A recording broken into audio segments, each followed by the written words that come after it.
Kemudian Prabowo mengatakan, udah Mas Ganjar aja wakil saya, ya kan? Terus bagaimanapun saya lebih senior. Datang Ganjar, bagaimana saya bisa jadi orang kedua? Tidak mungkin dibolehkan oleh partai saya, dan kami partai pemenang gitu loh. Terus tiba-tiba Jokowi berbalik, udah selesai pembicaraannya, kesepakatan kalian dua itulah menjadi pegangan kita gitu. Jalan.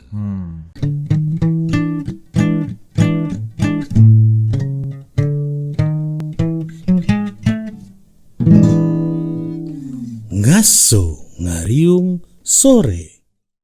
Ini ya BHM, kita baca simulasi dari indikator politik Indonesia. Ini agak nyambung sama BHM punya barang tadi. Kalau simulasi 3 nama calon presiden, maka Ganjar akan dapat 34%. Juara duanya Prabowo 31,7% dan Anies 25,2%. Nah, itu kalau simulasi 3 nama. Tapi kalau 2 nama, ya.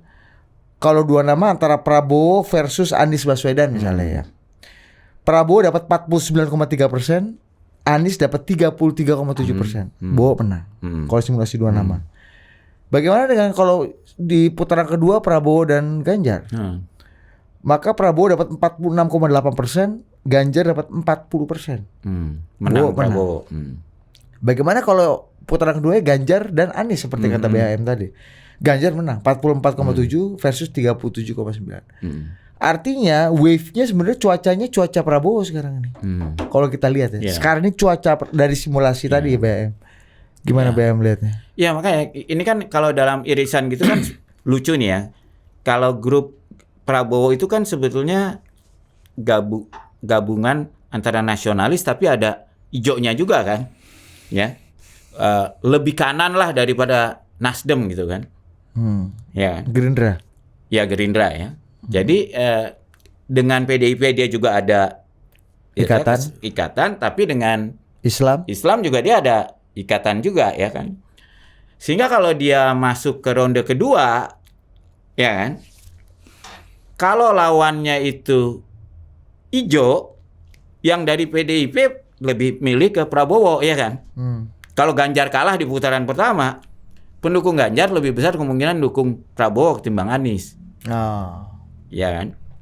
Tapi kalau sebaliknya yang dia Prabowo lawan Anies dia jadi memang kalau Ganjar versus Prabowo ya pendukung Anies ke Prabowo gitu, nggak mungkin ke Ganjar gitu kan. Tapi kalau ke Anies ke lawan Ganjar di ronde kedua, pendukung Bowo kemana? Saya masih menduga pendukung Bowo kayaknya mungkin akan lebih banyak ke Anies, karena dugaan saya problemnya dari pendukung Ganjar ini itu kalau kampanye keras menyerang kayak dulu Ahokers sehingga nanti tuh pendukung yang kalah di ronde pertama itu didorong untuk mendukung pihak lain gitu. Sakit hatinya hati. Iya. Kayak Rocky Gerung lah dulu. Rocky Gerung kan tadinya Ahoker tuh.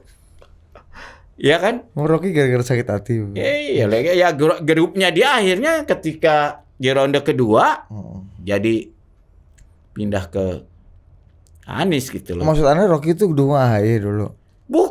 Iya dulu ketika dia sebelum dia dukung AHY, ketika Rocky bisa ditanya ke Rocky, ketika Rocky sebelum dukung AHY, dia kan pendukung Ahok nomor 1 sebagai tokoh partai independen. Kan akhirnya mereka keluar karena Ahok pilih PDIP, nggak jadi independen. Ketika mereka lagi jadi Ronin, AHY mau cari orang untuk China, akhirnya mereka ditarik gitu. Ya, akhirnya 17% suara AHY kan pindah ke Anies semua akhirnya. Padahal kalau separuh aja dari suara itu berhasil diraih Ahok, menang. Tapi waktu itu kelompok tim Ahok tuh aku yakin bisa menang satu putaran, makanya kenceng banget. Artinya tipologi itu kemungkinan besar akan dilakukan oleh pendukung Ganjar. Salah satunya pandangan apa, Bang? Kalau nggak hati-hati, peristiwa seperti itu bisa terjadi. Makanya kalau saya sih bagusnya tuh, apalagi kalau calonnya bisa 4, itu jadi menahan diri, jangan nyerang terlalu pecahnya jangan nyerang terlalu kenceng supaya ketika kelompok yang kalah ini pendukungnya bisa pindah ke dia di ronde kedua. Nah, cuaca Prabowo nih, Bung. Kalau lihat simulasi gini, saya melihat dari sisi yang lain. Saya melihat dari sisi yang lain bahwa partai-partai ini sampai sekarang kan belum memutuskan posisinya, berkoalisi dengan ini, bekerjasama dengan ini, atau mengapa dengan ini. Ini kan masih berproses. Nah, kemudian satu hal lagi yang juga harus kita perhitungkan, bahwa menghadapi 2024 itu ada faktor di Indonesia ini yang sangat berubah dengan yang lalu. HTI sudah nggak ada, Hizbut Tahrir, ya kan? FPI udah nggak ada, ya kan? Nah, kemudian juga apapun yang terjadi dengan PKS, dengan ada Gelora, konfigurasinya itu menarik, gitu loh. Konfigurasi itu, kehadiran partai-partai yang baru ini juga akan membuat satu faktor X kepada kekuatan-kekuatan dari partai yang udah ada, ya, dengan munculnya partai-partai yang, dan kemudian juga mau coba comeback, katakanlah seperti Hanura, ya kan, dan itu akan punya pengaruh, besar kecilnya pun akan punya pengaruh. Jadi yang mau saya gambarkan artinya untuk posisi yang sekarang, ya, saya belum bisa melihat, belum bisa mendapat gambaran. Kemudian apa tadi, putaran pertama sini, putaran kedua akan jadi begini-begini, itu aku belum nyampe ke situ. Jauh tuh ya. Belum nyampe ke situ saya. Karena apa? Dalam subjektivitas yang ada pada kita, itu kan dulu kan ada keinginan Jokowi supaya diperpanjang arus dari bawah, itu kan ada. Ya, kemudian Jokowi supaya periode ketiga, bahkan dan segala macam. Influence, pengaruh daripada atmosfer yang ini juga nanti akan dinikmati oleh Ganjar. Gitu loh. Itu faktor-faktor itu. Jadi tingginya approval rating Pak Jokowi, keinginan Pak Jokowi, keinginan masyarakat sebagian untuk melanjutkan Pak Jokowi itu akan dinikmati oleh Ganjar seorang. Dan akan terakomodir. Bowo nggak menikmati wave itu? Jauh lah. Kan Pak Jokowi juga endorse Bowo. Apanya? Pak Jokowi mengendorse Prabowo. Ya, tapi pada Pak Jokowi pada batas-batas tertentu. Beda dia mengendorse Prabowo sama Ganjar, itu nggak bisa disamakan. Kenapa? Dengan Ganjar itu ada ikatan, dia sama-sama kader PDI, sama-sama petugas partai, gitu loh. Kalau Jokowi menurut saya, dia itu ingin mengulang suksesnya dia pada saat mengalahkan Foke dulu. 2012. Ya, jadi kan waktu itu Partai Gerindra dengan PDIP dikeroyok oleh partai yang lain, oleh tokoh incumbent yang kuat banget. Dari ratingnya juga paling tinggi kan awal-awalnya. Dari kumisnya paling tebal. Tapi berkat apa ya kenyataannya bisa dikalahkan gitu. Ketika Gerindra dengan PDIP bergabung. Oh iya, ada nostalgia. Ada itu. ya. Jadi dan sekarang kalau kita lihat tokoh yang paling populer untuk Pilpres kan satu Ganjar dari PDIP, satu dari Bowo. Dari Gerindra. Tapi kan udah proposal itu kan udah mentah ketika Prabowo Nggak, itu bilang soal keinginan kan. Iya, itu kan mau Jokowi. Seperti di Kebumen ya, Pung ya. Opung punya cerita tuh katanya. Mau diceritakan nggak? Apa yang terjadi di Kebumen, di pematang sawah antara Prabowo, Jokowi dan Ganjar? Oh, waktu itu saya dapat cerita lah, waktu jalan mereka bertiga di sawah antara Prabowo, Jokowi, Ganjar. Jokowi di depan. Kemudian dia bilang, kalian berdua bicara aja, lebih bebas menentukan siapa bersama atau bagaimana. Dari cerita yang saya dapat, kalau kualifikasi informasi A1 lah gitu loh. Bukan asumsi. Dari informasi saya dapat, kemudian Prabowo mengatakan, udah Mas Ganjar aja wakil saya. Ya kan? Terus bagaimanapun saya lebih senior gitu ya. Datang Ganjar, bagaimana saya bisa jadi orang kedua? Tidak mungkin dibolehkan oleh partai saya, dan kami partai pemenang gitu loh. Itulah inti pembicaraan dialog itu.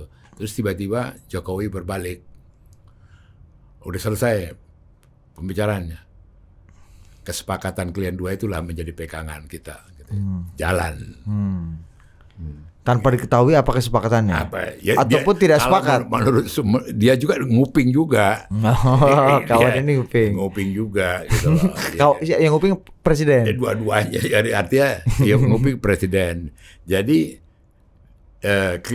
buat dia sudah selesai, sudah fair.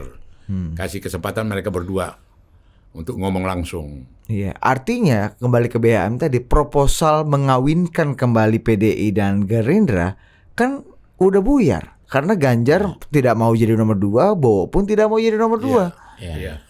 Artinya harus ada skema baru kan dari Jokowi. Ya. Dan apakah kembali ke pertanyaan Opung tadi dan keyakinan Opung Jokowi akan samina watona. Tapi banyak juga yang menganggap bahwa Jokowi tidak serta-merta akan menuruti atau samina watona tegak lurus dengan keputusan partai. Misalnya nih BHM, jujur. Ya saya Mas Gibran dalam beberapa waktu lalu mengumpulkan relawan-relawan. Mas Gibran ini putra presiden dan kader PD Perjuangan. Mengumpulkan relawan-relawan dan intinya saya lupa verbatimnya. Intinya Mas Gibran bilang bahwa tunggu saja arahan mengenai pilihan capres. Loh, kan harusnya logikanya sebagai putra presiden dan kader PDI ya udah diputusin kok. Harusnya kerelawan juga tegak lurusnya sama. Tapi kok minta tunggu dulu arahan berikutnya. Artinya ada yang belum selesai dong barang ini. Cawapres apa capres? Capres. Nah, banyak yang kemudian menyimpulkan bahwa Pak Jokowi mungkin saja punya game lain lagi di luar gamenya Bu Mega. BHM melihatnya gimana? Saya lihat gini lah ya apa. Artinya kan tapi terlalu jauh itu asumsi. Ini kan ya boleh aja. Gak apa-apa gini. Saya pikir begini. Saya kira pada akhirnya mereka akan lihat kan, siap nggak jadi oposisi, ya kan? Ya kan? Sekarang kita lihat Pak Prabowo sebagai Menhan tuh dia juga punya proyek jangka panjang tuh, kan proyek pertahanan ini 25 tahun ke depan udah di bawah Menhan sekarang kan. Jadi dia berkepentingan juga bahwa terjadi kesinambungan, ya kan? Dan itu hanya akan terjadi dia sebagai presiden atau dia tetap bagian dari kekuasaan berikut. Dan jangan lupa di IKN saya kira Gerindra dan Pak Jokowi ya, bukan dengan PDIP ini, dengan Jokowi juga punya kesamaan kepentingan. Kan boleh dibilang daerah sekeliling IKN itu kan punya Hasim. Ya kan? Dan dia berkepentingan ingin menyuplai air dan listrik untuk IKN itu, ya. Dan untuk pemilihan ini kan perlu uang banyak juga. Jadi saya lihat godaan dari kelompok Gerindra juga untuk tetap berada di kekuasaan itu tinggi gitu loh. Sehingga saya bilang kalau menurut saya sih di kepala Jokowi yang berhasil membuat Pak Prabowo dari lawan politik menjadi menteri di bawah dia, itu kan membuat dia pede, mungkin dia bisa bujuk juga Prabowo. Mungkin seperti kita ingat dulu zaman kenapa JK dari Golkar yang jauh suaranya lebih besar dari Demokrat mau jadi wakil dari Pak SBY dulu kan. Dia kan ada dealnya. Tapi kontrak ya, saya bukan wapres ban cadangan, saya pegang ekonomi. Kan kalau kita lihat sekarang kebayang juga Pak Jokowi bilang, Ganjar kamu kan nggak ngerti apa-apa soal pertahanan keamanan. Udah deh ini kalau Pak Prabowo jadi wapres soal sektor security di bawah wapres. Kan itu tinggal soal kesepakatan seperti udah pernah kejadian gitu loh. Meskipun politik kalau ada teken-teken perjanjian itu belum tentu comply juga. Iya, iya bisa. Belum tentu kan? Ya. Ya, tapi kan artinya yang penting kan kita tetap bersama untuk menang bersama gitu. Atau sebaliknya bisa juga kan seperti dulu Ibu Mega akhirnya mau jadi wapresnya Gus Dur, walaupun suara PDIP jauh lebih besar, nomor 1 malah juara kan. Ya itu kan bisa ada dealnya juga. Ya bisa aja dealnya, atau dealnya sebaliknya. Udah deh Pak Ganjar di term berikut presiden, dia sekarang wapres dulu sekalian disiapkan. Jadi BHM tetap yakin bahwa proposal utamanya Jokowi adalah mengawinkan PDI dan Gerindra apapun format formulanya. Ya karena saya berkian gitu ya. Tadi kan kalian baru wawancara Iwan Bule ya kan. Kita tahu siapa di belakang Pak Iwan Bule yang pendukung-pendukungnya lah. Ya kan? Bukan Pak Prabowo maksud Anda kan? Iya, itu. Nah, yang dekat dengan PDI kan, tapi kira-kira kan efeknya itu adalah untuk lebih mendekatkan lagi lah antara PDIP dengan Gerindra. Kalau mereka bisa, dan ini sih bagus juga karena dua-duanya kan dasarnya nasionalis. Itulah. Cuman yang satunya kan nasionalis agak kiri, yang satu lagi nasionalis agak kanan. Itu kan repot. Kalau Bu Mega, Pak Prabowo dan Pak Jokowi setuju dengan proposal Arif Putra, Mega Pro 2024 beres, nggak ada problem-problem gini lagi. Ya, proposal BHM. Cuman memang Megawati Prabowo. Cuman problemnya kan Megawati elektabilitasnya yang sedangkan ini pemilihan langsung. 2024 macam mana itu menerjemahkan Megawati Prabowo? Ini BHM ini inisiator utama pertama. Nih coba kau lagi BHM coba. Iya. Jadi wapres ya. Coba BHM gimana BHM? BHM kan BHM pertama. Ini BHM Opung yang pertama kali mengeluarkan. Saya pikir kalau Mega Pro Prabowo lebih terbuka karena kan Mega kan senior dia, ya kan. Kalau terhadap Ganjar mungkin Prabowo lebih susah, superior, kan. Ya. Saya kan senior gitu loh. Ya, tapi kan dulu JK juga lebih tua dari SBY kan. Juaranya, tapi ada pembagian yang lebih jelas. Dan kalau politik tuh bukan tidak mungkin lah ini semua, dan saya yakin bagi Pak Jokowi itu dia pengen aman, pengen siapapun yang menang itu tetap yang akan melanjutkan legasi dia lah. Dan perkawinan Ganjar Prabowo siapapun yang jadi presiden atau wakil presiden itu jaminan kemenangan yang agak mutlak gitu ya, agak solid gitu ya. Iya, jadi kepentingannya banyak sama lah gitu loh. Sementara kalau yang menang itu perubahan, bubar ini semua legacy apa segala macam kan.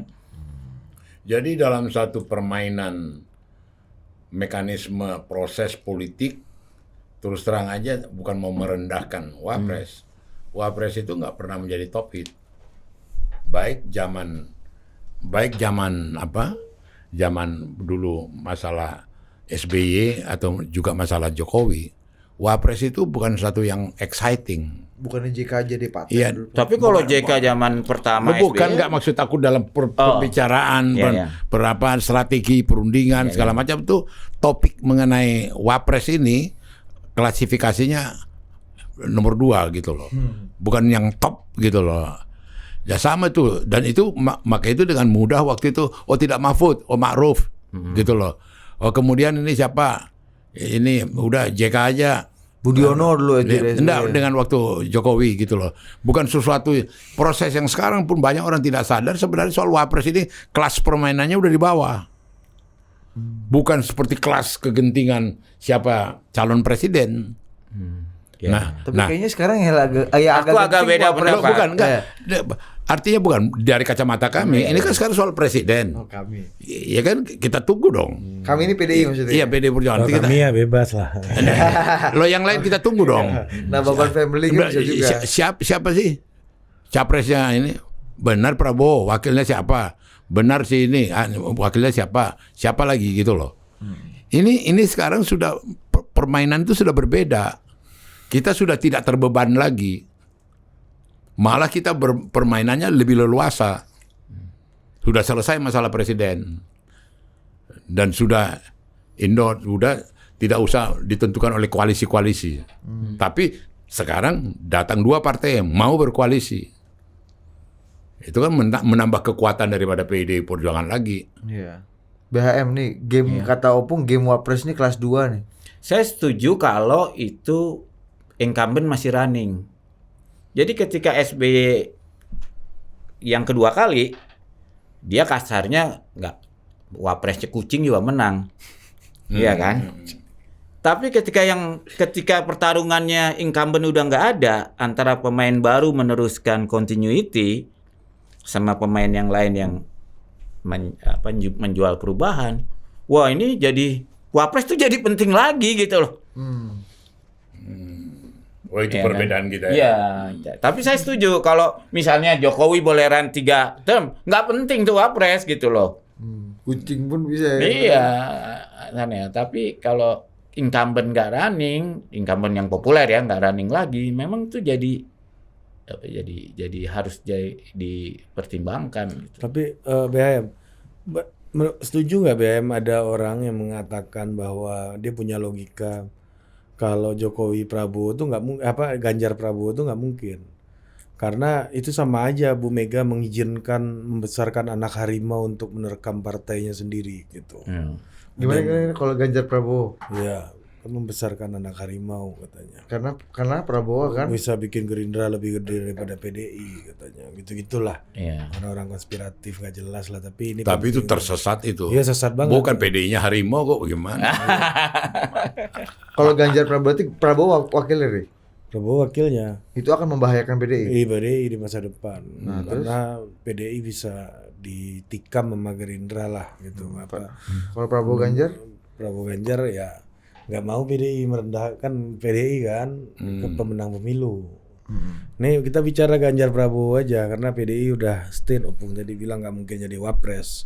Jadi nggak usah. Bukan nggak mungkinnya itu justru refleksi dari Prabowo sendiri. Dia terobsesi untuk menjadi presiden. Dan Prabowo disurvei kan gagah. Iya. Dia nggak lemah. Jadi posisi tawarnya juga nggak bisa dianggap.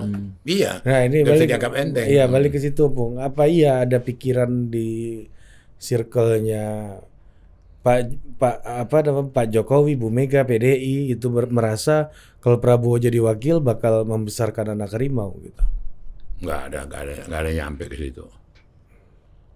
Nggak ada nyampe, orang PDI merasa dia harimau gimana? Ya beda, nggak ada. Mereka tidak melihat sekawat itu, seapa begitu gitu loh. Ya kan? Artinya PDI juga sudah pernah kerjasama dengan Gerindra kan waktu Mega Prabowo. Tapi yang ideal menurut Opung Prabowo itu harusnya jadi presiden wakilnya Ganjar atau gimana? Kan Ganjar kan kalau senioritas Prabowo mungkin rule of the game-nya- Jauh lah, nggak ada cerita lah kita jadi wapres. Enggak, Prabowo itu idealnya gimana, maju sendiri apa jadi wakil? Dia udah tahu dong mencari dirinya di mana. Nggak menurut Ya Opung. ngapain kita bahas? Dengan skema BHM tadi, idealnya menurut Opung Prabowo jadi wakilnya Ganjar. Di pematang sawah nih lagi ngobrol nih, kan presiden bilang ku tinggalkan kau 2, kau runding 2. Idealnya menurut Opung, Bowo akan bilang, oke lah, Mas Ganjar, kau rambut putih, aku masih hitam, aku jadi wakilmu. Siapa yang bilang? Prabowo. Idealnya seperti itu atau Pak Ganjar yang bilang, Pak Prabowo Anda senior. Nggak ada idealnya. Ya ini menurut Opung gimana? Menurut aku nggak ada idealnya. Jadi artinya harus pisah jalan. Iya bisa. Opung nggak menyetujui pernikahan PDI Gerindra. Bukan nggak menyetujui, masing-masing udah punya jalan sendiri. Ingat, siapa yang membawa Rendra ke Bantar Gebang tahun 2009 untuk berpidato dan berpuisi di deklarasi Mega Pro? Siapa itu? Itu lagi friend. Opung mana mau ngajak WS Rendra? Hebat. Kapan lagi Rendra bisa di acara politik? Iya kan? Nggak nyambung udah. Dimarahin Ari gua. Iya. Ya itulah kan masalahnya, hitung-hitungannya kan begini. Sekarang kan Pak Prabowo dan Gerindra sudah masuk dalam kubu kesinambungan. Ya kan? Nah, sekarang kan ibaratnya kalau mereka bertanding 3, yang lawan tuh kesinambungan perubahan gitu. Dengan risiko jangan-jangan bisa perubahan yang menang karena dua kesinambungan ini nggak kompak. Padahal approval rating 80% nih Pak Jokowi. Iya, nah itu kan yang bikin, dan menurut saya itu yang, dan menurut saya tidak di reshuffle-nya Nasdem. Menurut saya itu menunjukkan Pak Jokowi tidak pede bahwa partai bahwa gengnya Anies tuh nggak pasti kalah. Jadi dia mau taruh telurnya juga di situ. Ya kan? Jadi dia jaga juga sambungan ke sana kalau menurut saya. Kalau misalnya Nasdem nggak digituin, partai koalisinya yang heboh ke dia gitu Iya. ya. Oh Nasdem udah dukung Anies, Iya. masih dibaik-baikin gitu kan. Jadi untuk menjaga keseimbangan, tidak di reshuffle tapi tidak diundang juga. Iya, jadi tapi dia tetap ada inilah. Ini kan ilmunya konglomerat lah. Konglomerat kan semua pasti kontribusi, cuman yang kemungkinan menangnya paling gede, Agak kontribusinya gede. paling gede yang. Tapi kontribusi kalau walau masih ada kemungkinan menang kalau kecil ya kontribusi kecil. BHM merasa kontribusi Pak Jokowi ke kelompok koalisi perubahan itu hanya dengan menggantung Nasdem tadi dengan skema Ari tadi, atau menaruh sesuatu yang lebih lagi ke koalisi Anies. Misalnya, Ya. Ya. aku nitip deh satu wapres buat Mas Anies. Misalnya Pak Luhut atau Pak siapa? Coba. Pak Erick Thohir misalnya. Siapa? Aku nitip nih sekalian aja gitu daripada Atau Anies Sandi lagi gitu. Iya atau Sandi ya kan. Tapi sebelum jauh ke situ ya begini. Enggak nih enggak jauh Bung, ini dekat. Saya agak berbeda dalam melihat ini. Sama BHM. Seakan-akan ada satu merek namanya merek perubahan. Ada satu merek kesinambungan. Itu dalam pemahaman kita kesinambungan ini juga rohnya roh perubahan. Nggak bisa diklaim bahwa simbol dari perubahan adalah Anies. Ganjar tidak akan ada perubahan. Nggak bisa. Bahwa perubahan yang dibawa oleh Ganjar adalah peningkatan daripada berubah yang selama ini dilakukan oleh Jokowi. Gitu loh. Jadi ini aku nggak mau terjebak pada perangkap itu. Ya kan? Jadi diklaim lah dengan gagah perkasa kita membawa perubahan gitu. Emang orang lain nggak bisa melakukan perubahan? Ya, tapi itu kan fakta politik. Loh gitu, bukan soal fakta politik, itu juga harus diuji kok. Perubahan apa? Kalau pengakuan salah satu ketuanya si Julvan Lindan, dia nggak melihat ada perubahan. Tapi kan gini juga. Loh enggak ini kalau mau cerita. Tapi gitu. AHY galak soal perubahan. Kan AHY kan kritik Jokowi terus. Apa Perubahan ya? dong AHY. Ya itu mesti tiket dia dong. Kalau nggak gitu dia mana populer. Mesti kritik-kritik. Kan koalisi gitu. perubahan. Nah, tapi kayak gini juga, Bung. Dengan bilang kesinambungan pun itu kalau lihat survei hari ini itu dampak dan benefit elektoralnya lebih gede daripada perubahan. Melihat approval rating Pak Jokowi. Jangan-jangan orang memang nggak mau berubah karena Orang puas ya. orang puas. Buat apa lagi berubah gitu? 80% kepuasan, Bung. Ya, Orang ya, kan itu happy. jargon aja itu. Ya gitu. justru dengan jargon perubahan tuh merugikan diri sendiri karena orang nggak mau berubah kok faktanya dengan Kolamnya cuma 20% dari dia. 18% sekarang kalau Ya, surveinya itu Lesi kan kalau hari ini. Ya, hari ini. Pilpres kan 2 tahun 2024. lagi. Ya. Kita masuk El Nino. Enggak, ini kan Ya. menanggapi opung masalah perubahan dan kesinambungan ini. Tapi kalau ada El Nino diproteksi, dimitigasi dan ada bansos yang kalau baik bisa, kan ya mantap. bisa, ya. Ya kan? Tapi ya itu kan semuanya ada jika kan. Jika Dan gini. Kita juga tidak boleh mengabaikan kepada pemirsa yang dengar kita. Bangsa ini punya satu kebudayaan gotong royong. Bangsa ini kepedulian sesama bangsa itu tinggi. Lihat aja menghadapi pandemi. Gitu loh. Apalagi El Nino. Saya tidak khawatir gitu loh. Karena kekuatan solidaritas di antara bangsa kita, antar suku, antar agama tinggi. Tolong menolong itu tinggi gitu loh. Iya, itu fakta. Krisis ekonomi segala macam masih ada Pak D yang bisa bantu kontrakan. Jadi masih kalau- ada Bu D yang apa. modal sosial, Bung. Iya. Tapi ini kan kekeringan satu republik, Bung. Gimana, Bung? Loh kekeringan satu republik kan udah diamankan dengan udah beli beras. Oh. Iya kan? Seperti Nabi Yusuf menghadapi 7 7 tahun. tahun. Bung, tapi pajak Bung, bener nggak Bung? Tapi ku dengar Menteri Pertanian sama Dirut Bulog katanya kurang begitu akur. Iya. apa? Menteri Pertanian sama Dirut Bulog kurang begitu paten nih barang. Kurang begitu Karena akur. Menteri Pertanian kan nggak mau impor beras. Betul loh. Nggak begitu tertarik lah untuk tahu itu. Tapi kembali ke tadi. Pak Jokowi kan tadi kata BHM. Taruh Nasdem di situ gantung untuk menjaga inilah asa lah. Tiba-tiba Mas Dirut Bulog. Gue gak ngerti tuh logika alurnya gimana. Ini soal Makanya itu jangan kita lari. kita cek ya, cek dulu, cek. Iya, iya.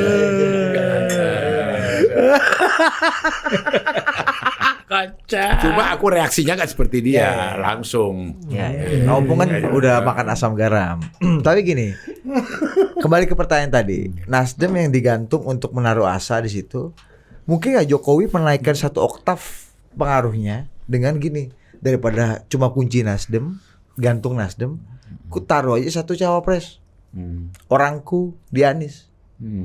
Misalnya bisa Pak Luhut, bisa Pak Erik, bisa Pak Sandi tadi kata tadi.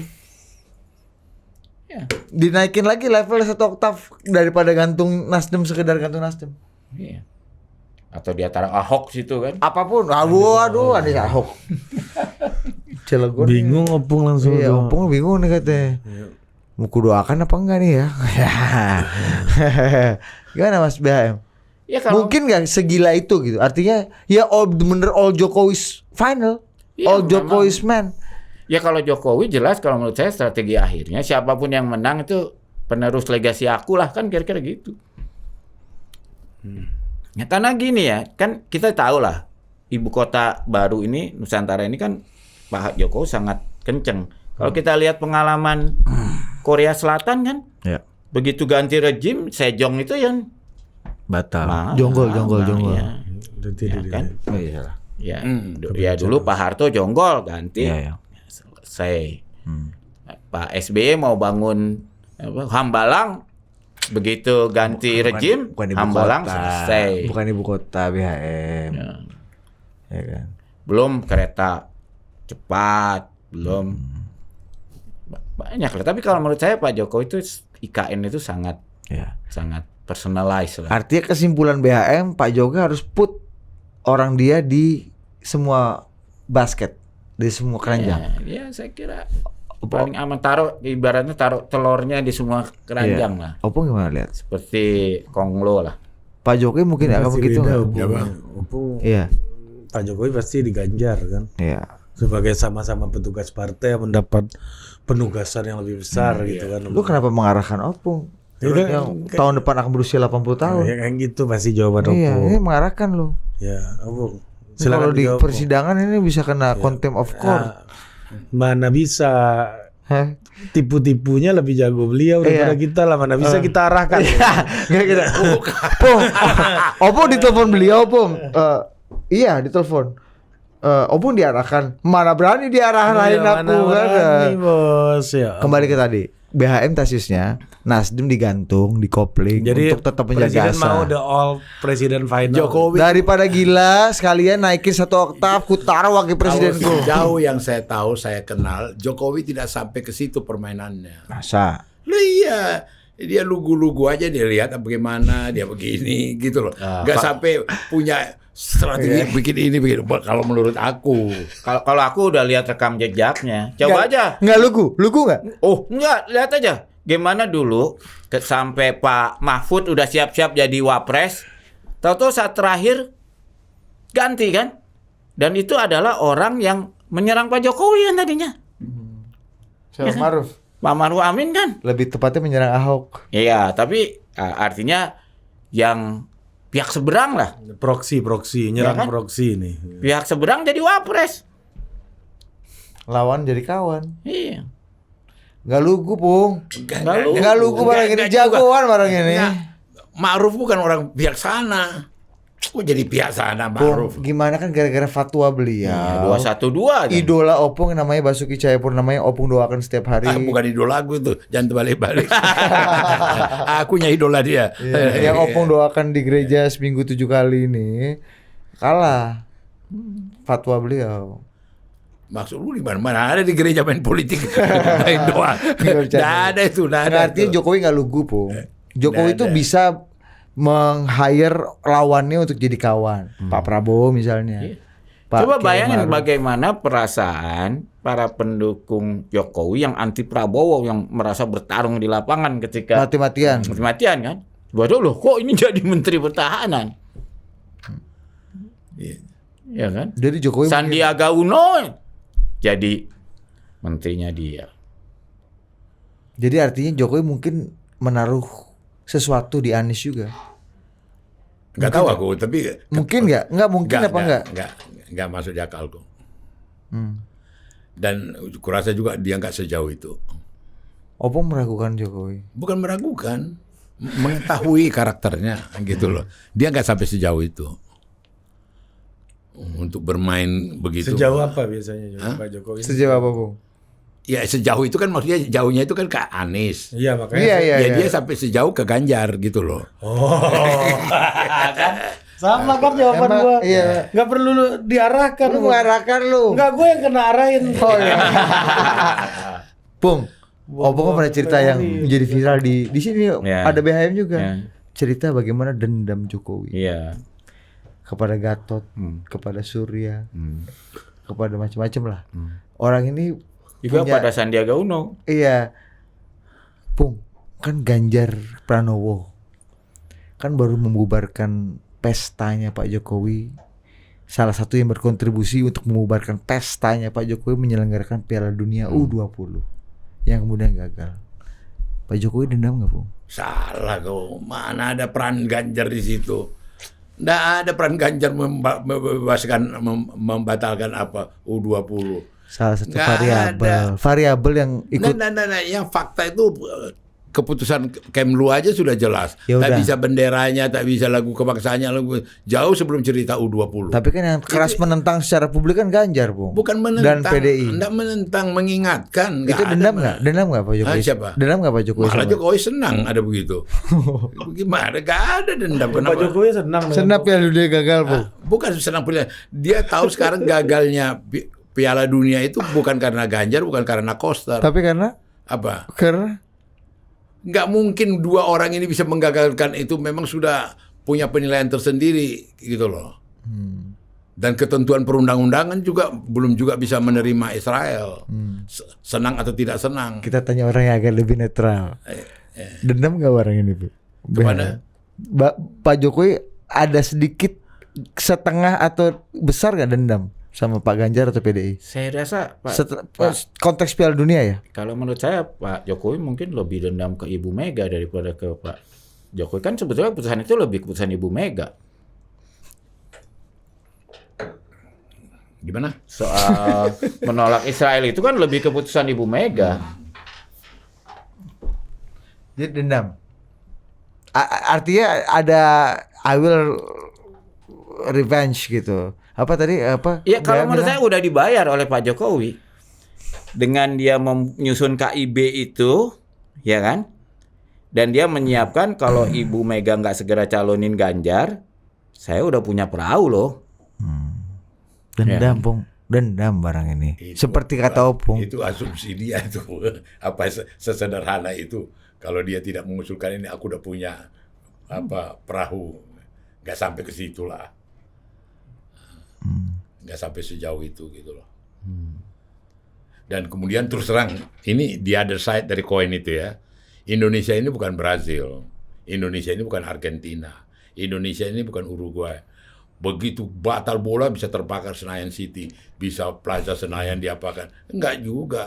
Bola itu tidak membuat maniak rakyat Indonesia. Dulu populer PSMS, Makassar, ada Ramang, ada Kadir, ada Nobon. Mana ada lagi? Yang orang ingatkan ketua PSSI, pengurus PSSI. Bukan pemain PSSI. Cardono, Nurdin Halid, nggak Agung ada. Gumelar, Azwar Jadi- Anas. Apal gua ketua PSSI. Jadi pergunjingan di rakyat di bawah tentang bola itu tidak seperti rakyat Brazil atau apa. Didramatisir lah ini soal bola ini sekarang kan begitu penting. Buktinya saya bilang ke Koster sama saya bilang ke Ganjar, habis Lebaran itu hilang isu itu, dan betul hilang. Udah tenang aja lah kau, waktu pas lagi heboh tuh, tenang aja lah. Yang paling dirugikan oleh itu sebetulnya Pak Erick Thohir. Ya kan? Karena tadinya itu kan kalau itu berhasil kan nama Pak Erick Thohir yang berkibar. Dan satu hal lagi, apa kemudian soal bola tak bola ini menjadi kadar kecintaan pro kepada Jokowi diukur dengan itu? Ya enggak lah. Itu yang saya bilang tadi, Indonesia ini bukan Brazil. Yang maniak bola, yang cinta bola, yang histeris karena bola gitu. Yakin? Kagak. Ari ini rela mati demi klub sepak bola. Iyalah, paling berapa lah hari, dalam arti kata paling 2000, ya kan. Nggak, ini saya melihat dari sisi lain gitu loh. Rame lah kalau di medsos. Rame. Ya, Pung Kalau nanti di medsos. Pung ini marah loh nanti Jakmania, Boboto, Viking, Aremania, bonek. Iya. Opung bilang nggak penting. Bukan nggak penting. Kadar apanya, kualitas itunya tidak segawat waktu kita juga dulu mencintai bola. Waktu ada PSMS, ada Persipura, ada Persib, ada Persija, Persis. wah dahsyat itu dulu. Betul-betul. Siapa Pung tadi? Kadir, Bono, siapa? Ada Nobon, ada Kadir, ada Ramang, ada Ramli, ada siapa Ada itu? judo. Ada Yudo. Pakai bahasa lu gimana sih? Lo enggak, artinya maksud saya itu merakyat betul bola itu gitu loh. Sekarang nggak? Enggak juga, enggak ada lah. Sekarang udah ada saingannya kan, penggemar Manchester City, penggemar Iya. Oh jadi Opung lihat nggak ada efek lah ya. Enggak ada efeknya gitu loh. Lebih penting sih kondisi ekonomi lah nanti. Iya. Ya, tapi kembali ke terakhir. BHM yakin Jokowi tetap taruh sesuatu di Anies atau tetap akan fight sampai habis? Kalau menurut saya strategi Pak Jokowi tetap siapapun nanti yang menang itu dia punya saham lah di situ. Jadi dia nggak akan bakar jembatan semua ya? Enggak. Jokowi orangnya ya itu tadi yang orang bekas lawan politiknya kayak Pak Prabowo aja bisa jadi menterinya dia kan. Dan Sandiaga Uno jadi menterinya dia, lawannya dia dulu ya. Terus ya itulah apa? Dia istilah ini mungkin ideologi rapopo, ya kan? Nggak apa-apa kalau tengkar-tengkar gitu nggak apa. Yang penting apa yang dia inginkan itu tercapai. Gitu. Dan apalagi sekarang dia nggak sekedar ada IKN kan, tapi anak-anaknya juga sudah masuk ke politik gitu. Dan jadi ya nggak ada lah pasti ayah yang nggak mau anaknya sukses ya nggak. Iya. Ya, jadi dia pasti berkepentingan juga gitu untuk itu. Dan di Indonesia itu kayaknya nggak ada. Kalau kita lihat di elit tuh kan yang ribut tuh kan di akar rumput ya, yang berantemnya bisa sangat fanatik. Kalau di elitnya mah ya kalau kita bandingin coba Pak Jokowi dulu jadi gubernur yang nyalonin Pak Prabowo DKI ya kan. Habis itu dia bersaing sama Pak Prabowo. Nah, dendamnya dia bayar dengan Prabowo jadi anak buahnya ya kan. Bisa dibaca bilang. Iya, jadi dia mau jadi inilah kingmaker setelah selesai jadi king dia mau jadi kingmaker lah supaya semua ini siapapun yang jadi next king tuh orang saya semua lah. Ya. Jadi BHM yakin Pak Jokowi kalau nggak naruh telurnya di Mas Anies dia nggak bakar jembatan itu. Enggak apa? Nggak bakar jembatan ke Mas Anies, artinya tetap dibuka peluang-peluang hadirnya kejokowian di semangat dasar dari Jokowi itu semangat ukhuwah. Iya, semangat itu kesatuan dari bangsa ini. Semangat dia sampai tuh gak heran saya ngajak Prabowo. Artinya mungkin dong, dia Pung. lebih mengapakan rasa persatuan. Pung, mungkin dong kalau dilihat di survei Prabowo lebih tinggi dari Ganjar, mungkin akan support Prabowo juga dong. Siapa? Pak Jokowi. Enggak lah. Enggak sih, kalau Pak Jokowi yang penting. Bagaimana dia membalelo dan nggak mungkin lah. Kalau bagi Pak Jokowi yang penting mau Ganjar yang menang, mau Prabowo yang menang, mau Anies yang menang, titipan dia jalan terus lah. Kontinuitasnya. Ya. Warisan dia, legacy dia jalan lah.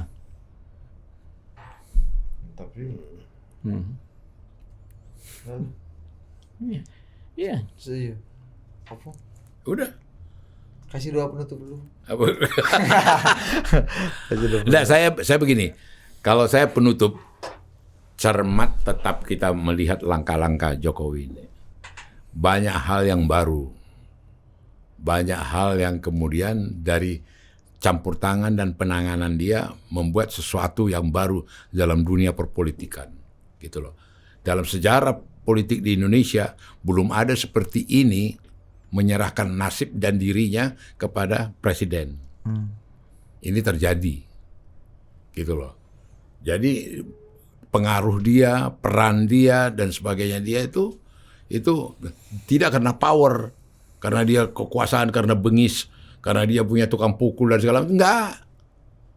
Gitu loh. Sejarah juga harus mencatat bagaimana dia lawan-lawan politik dia itu bisa dia singkirkan, bisa dengan ini kan, tanpa punya tukang pukul dia, Benny Urdani atau Yoga Sugama. Dan juga yang menarik, dia bisa merangkul Prabowo. Gitu loh.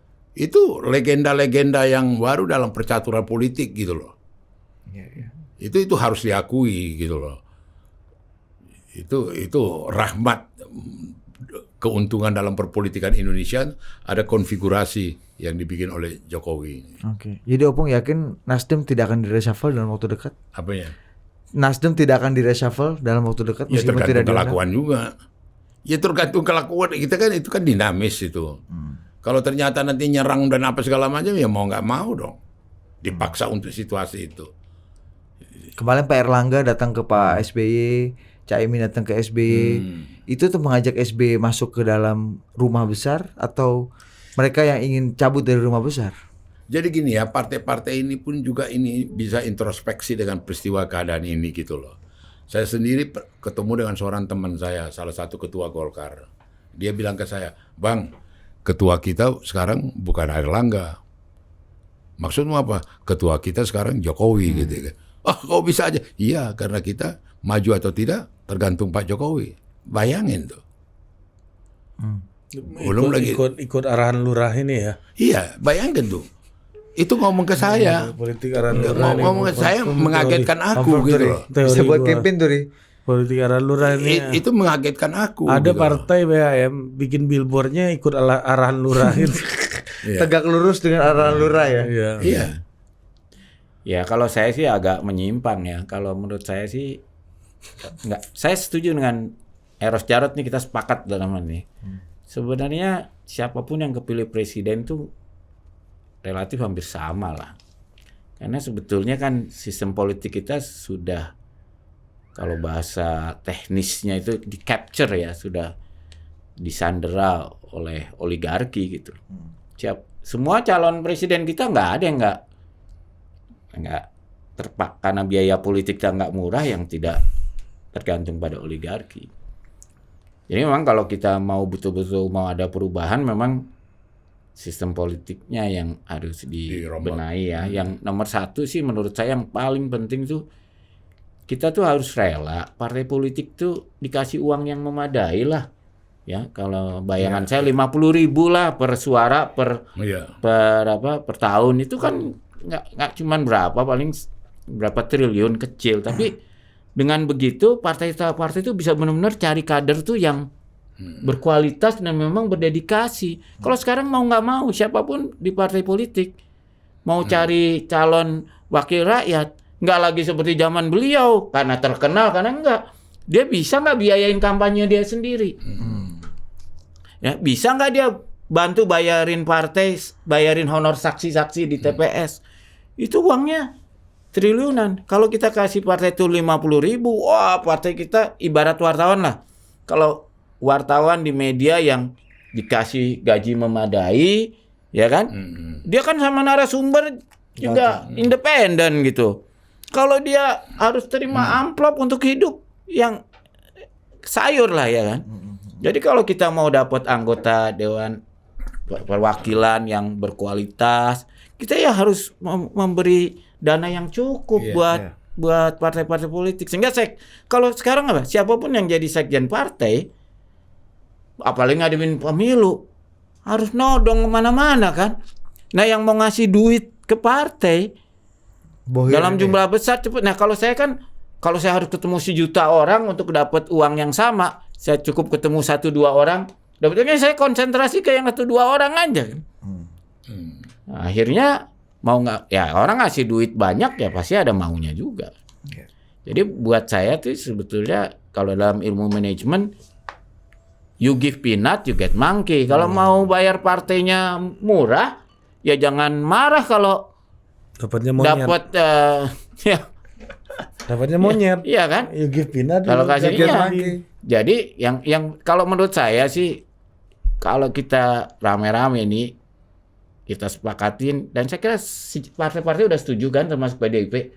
Udah deh kasih partai uang yang memadai. Sekarang sebenarnya udah dikasih. Tapi kecil, terlalu kecil. Iya. Sehingga partai sekarang tuh siapapun sekjen partai pusing ini untuk biaya overhead sehari-hari partai itu gimana gitu. 1.000 kalau nggak salah ya DPR RI berapa? Kita bandingin kalau partai-partai kayak di Jerman itu kan, dia malah uangnya berlebih, bikin yayasan, bisa bikin beasiswa, bisa bikin stiftung Stiftung ini itu kan. ya. Sehingga bayangin, padahal saya bayangin kayak PDIP ya.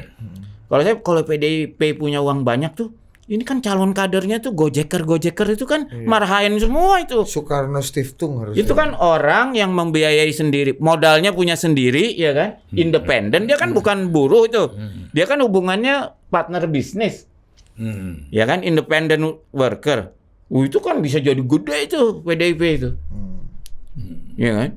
Nah, tapi gede dengan benar, bukan akhirnya setiap kali mau ada pemilu, wah cari calon-calon yang cukup punya uang.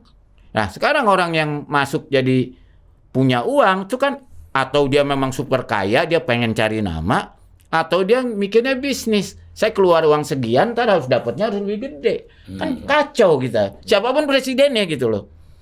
Oke. Ya. Oke. Jadi lebih penting itulah, dan semua partai saya rasa udah setuju sekarang tuh kalau uangnya kasih uang yang memadai dan dilaporkan secara transparan. Karena Opung yang nggak ditulis di bukunya kan susahnya cari uang untuk pemilu nih. Opung belum tulis di bukunya, Mas BAM. Nanti satu hari jelang pemilu dia akan tulis juga tuh bagaimana beratnya mencari uang. Tutup. Iya kan? Ya, Aku udah dimarahin Ari. tutup. Ya, udah 1,5 jam ini. Ya kan nanti kita bagi 2 itu satu hari. Ceh. Bayangin kita ya. Aku mau nambah sedikit satu aja. Ini penting kan, Mas. Iya. Kita bikin pemilu berapa biayanya? Waduh. 25 triliun. Kita bikin pemilu gitu besar. Itu ibarat kita bikin restoran, biaya restorannya besar, kita nggak mau invest apa yang disediakan di menu. Ibaratnya yang sediakan menu tuh orang-orang yang mau sumbang menu. Akhirnya makanannya kan Katro. Tapi coba kalau kita invest supaya menunya itu bagus, ya ibaratnya kan jadi kayak ilmu Pak Jokowi, siapapun yang terpilih kualitasnya oke. Ini baru investnya di gedung kali ya, infrastruktur gitu. Oh iya benar. Belum di bahan-bahan yang berkualitas, belum dari itu. Akhirnya partai terpaksa nyari orang-orang yang bisa nyari duit, bisa nyumbang. Kasian ya kalau orang beri gimana? Opung nggak usah pusing lagi cari duit. Iya. Duit datang ke Opung. Iya. Itu mah udah ya. udahlah. Cermatilah. Sebagai penutup, cermati permainan ini ke depan. Iya. Bahkan banyak hal-hal yang menarik. Iya. Dan Tunggu iya. kapan total muncul. Iya. Dan camkan, Iya. kalau tidak ada perubahan pendanaan yang memadai buat partai, jangan kaget kalau nanti daftar calon-calonnya itu tidak mewakili yang terbaik dari kader-kader Indonesia. Karena prinsipnya if you give a peanut, Ya, you get monkey. you get monkey. Oke. Sampai jumpa.